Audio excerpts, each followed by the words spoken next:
Hello, I'm Christine. Welcome to Book Talk. Today we are discussing The Bone Season by Samantha Shannon. That was a really good catch, but it was really unexpectedly heavy against my hand. The Bone Season is our March Booksplosion book of the month. We've been working with Bloomsbury this month. I finished The Bone Season in record time for the live show. I actually audiobooked and read The Bone Season. I combined them both, and I'm really happy I did. Side note, if you don't know, I'm an Audible affiliate. If you sign up using my link below, you get your first audiobook for free, which is awesome. Anyway, this is the first in a fantasy series. There are going to be 7 books. It's going to be a super epic journey. There are 3 books out. Bone Season, The Mime Order, and The Song Rising. Because it is going to be such an epic fantasy, there is a lot of groundwork to be laid, and The Bone Season lays that groundwork. You're kind of thrown right into the world. It's in London, futuristic London. I think it's like 2065 or something. Starting in the early or mid 1800s, voyants started appearing within their society, which are people with these mind abilities. It's a really interesting ability system. They all have to do with using your brain and the soul and the souls of the people who have died around them. It's really cool and different and unlike any other magic ability system books that I've ever read before. And of course, the people who are not voyant come to fear them. They don't want them on the streets. And so they form these illegal mafia-like crime crews where they protect one another from being taken or killed, and they work for a crime boss who is also voyant. So our lead character is part of a really famous crime crew. And then in the beginning of the book, Paige, our lead, is hunted down and captured and taken to an internment camp of sorts where all captured voyants are being sent. And there she is basically forced to work as a slave for these beings that run the camp. And the more you learn about this camp, the more interesting things get, and the more you learn about the outside world and different parts of the world and how they're dealing with this voyant phenomenon. Reading it and listening to it worked the best for my brain because there are so many new terms and so many things to learn. Seeing the actual word really cements whatever it is in my brain. I love the way we learn about our lead character, like through her experience at this camp, but also through different memories from her past while she's at the camp. It's a really thought-provoking book. The world is really thought-provoking. I'm really interested to see where we go in book 2. I'd give The Bone Season a 90%. I think it's a captivating story, and this book set us up so well to just dive in book 2. It was a slower burn, like it took a while to gain momentum, and then the second half was a whirlwind, and I'm excited to see what happens next. I think that's gonna be it for my non-spoilery section for The Bone Season. If this sounds interesting to you, definitely pick it up, give it a read, then come back and we can discuss it together. Bye non-spoilery folk! Goodbye!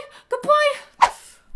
Okay. So, The Bone Season. It's been a couple days since I finished this, and I just want to remind you, if you haven't watched it yet, we have a Booksplosion live show where, like, I had just finished the book, and we went into so much detail, so many theories and stuff. I feel like this actual book talk is going to be less detailed because I poured so much detail out in that live show. If that is the case and you don't get everything out of this that you wanted, go watch that live show because I really enjoyed our discussion there. So, I loved the syndicate dynamic. Like, it really reminded me of Six of Crows. I love that crime crew dynamic. And Mistborn also has that crime crew dynamic. It's really interesting to observe the bonds that each member of the crew has with each other and has with Jackson. There's so much backstory there that we don't know yet, and that I really, really want to learn more about Nick and his relationship with Jackson and why someone who appears to be as nice as Nick, you know, he's this doctor, goes out of his way to help people. Like, at the end, we have such a time crunch to get on that freaking train to get out of that camp. But Nick stays with Paige no matter how much she stalls. And right at the end, you know, Paige is not on the train and she's still talking to Warden. And I'm like,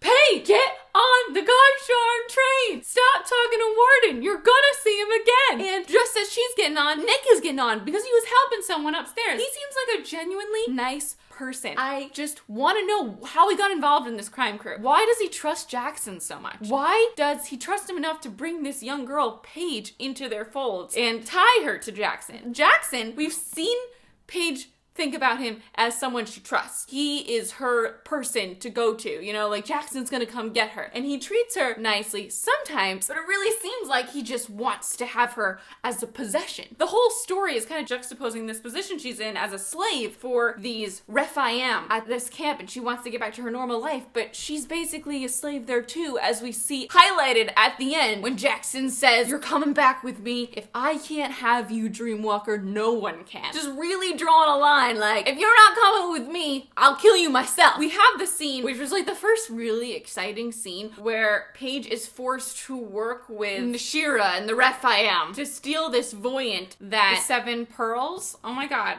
are their names the 7 pearls? That the syndicate is trying to acquire. I feel like her name is Marie Antoinette or something. She's an oracle from Ireland and she's coming to meet with the syndicate because Jackson wants her. And Paige is forced to wear this mask and they put this stuff on her lips that glues them together so she can't talk. She's just trying to make this whole confrontation as death-free as possible. And Jackson ends up pummeling her and Nick ends up shooting her because Jackson told him to go after her. It's just a hot mess. It just scared me because, again, Jackson knows she's a dream walker. I think he knows that there's a chance that it's Paige, but he still attacks her and treats her as if it's the enemy. It's definitely not Paige. But she's been missing for so long. I mean, he has to suspect that it might be her. I don't trust the guy. I want to know why Nick trusts him. I love how the whole story we're kind of set up to really ship her and Nick. And it just made that scene on the rooftop when he says he's in love with someone and she thinks it's her all the more heartbreaking. And then watching her go to the club and go out back with that guy. And I thought it was so well done. Like, it was so well placed in the book. And there's so much interesting backstory being laid out about the Rephaim. I want to know what they are, why they are on Earth, why this red flower, why is that their downfall? You know, why is it like acid on their skin? Why are they here in the first place? Were they sent here because they're fallen angels? Like, it feels like they've been sent here to be punished. It's not a fun place for them. What is their home like? Is like another dimension? Is their home heaven? Are they angels and they've been cast down for some reason and this is what they've created for themselves here on Earth? And then there's the whole concept of the buzzards, these scary ass monsters made of bees in the forest that come in through dimensional doors that they open up and they're so destructive. Like, why do they let them in? Another one of my theories was that they can control these buzzards, the Rephaim, that they're there as a scare tactic for the Voyants to have to trust the Rephaim to take care of them because these buzzards are so dangerous. And the Voyants think that the Rephaim in a way are protecting them in exchange for their service, their slavery to them, because the buzzards would kill them otherwise. I mean, it seems like it's this big game, this big con that they've set up. There's also like the sketchiness of the Warden coming back with all these injuries. We see them through a different lens because it's about Paige, you know, choosing whether or not to let this man who's enslaved her die. And she chooses to help him, to heal him. And it forms this weird protector dynamic between them and eventually that gold bond thing. Like, they're bonded now because they've each saved each other 3 times from death.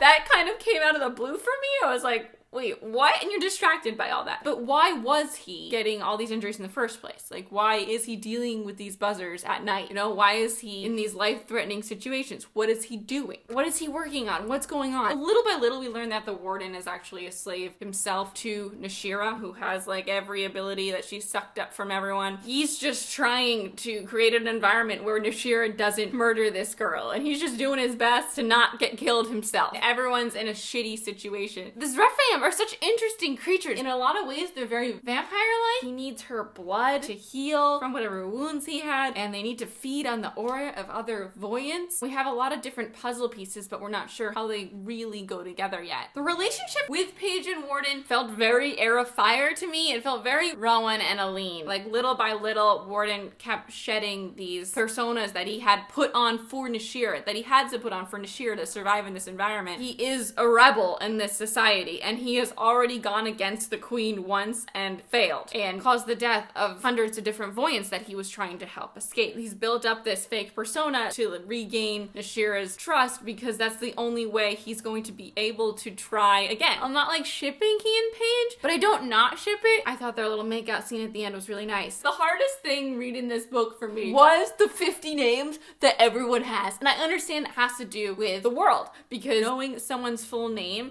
gives you control over their soul. Just everything with the souls is so interesting. The spools of spirits you can throw at people, and if you die a violent, horrific death, you can become this violent spirit in death, a poltergeist, and you're kind of stuck in this rage bubble where you can be used to hurt people. And when someone dies, you have to release their spirit to release them from their earthly bonds or whatever. I am captivated by this story that Samantha Shannon is weaving together. And there are endless questions, and I'm sure these questions are going to be assessed in the other books, you know, because there's going to be 7. We're only on 3. I'd love to hear your thoughts. Like, I'm so excited to learn more about all the different abilities, because we really just skimmed the surface of what an oracle does, what a binder does, and what a dreamwalker does. There's so many, like, there's so many different kinds of voyance. Please share your thoughts. I'm Christine. I make videos every Tuesday. Thank you so much for watching. I'll see you next time. Goodbye!